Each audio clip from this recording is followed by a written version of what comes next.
आणि या क्षणाची एक मोठी बातमी, देवेंद्र फडणवीस नवी दिल्लीत दाखल झाले आहेत। एवढंच नाही तर त्यांनी थेट केंद्रीय गृहमंत्री अमित शहा यांचं घर गाठल्याचं कळतंय। देवेंद्र फडणवीस हे केंद्रीय गृहमंत्री अमित शहा यांच्या घरी पोहोचलेत आणि थोड्याच वेळात महाराष्ट्राच्या संदर्भात या दोन्ही प्रमुख नेत्यांमध्ये सविस्तर चर्चा होणार आहे।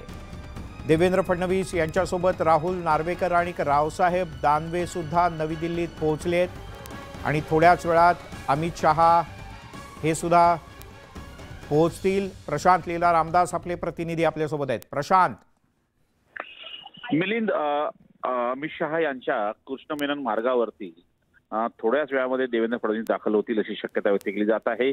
त्यापूर्वी केंद्रीय गृहमंत्री अमित शहा हे आपल्या निवासस्थानी दाखल झालेले आहेत आणि सोबतच जर बघितलं देवेंद्र फडणवीस साधारणतः 1 तासापूर्वी दिल्लीत दाखल झाले। पहिला त्यांचा कार्यक्रम जो होता तो ओम बिर्ला यांच्या निवासस्थानी जाण्याचा होता। त्यांच्यासोबत राहुल नार्वेकर आणि रावसाहेब दानवे माजी मंत्री आणि सध्या निवडणूक समितीचे संचालन समितीचे प्रमुख असे दोनही नेते इथे येण्याची शक्यता व्यक्त केली जाते। आणि महत्त्वाचं म्हणजे राज्याच्या मुख्यमंत्री पदाची जी नावाच्या संदर्भात जो निर्णय घ्यायचा आहे त्या संदर्भात निश्चितपणे या बैठकीत चर्चा होण्याची शक्यता होऊ शकतं।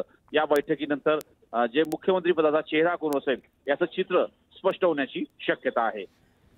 प्रशांत, तुर्तास धन्यवाद या सगळ्या माहितीबद्दल।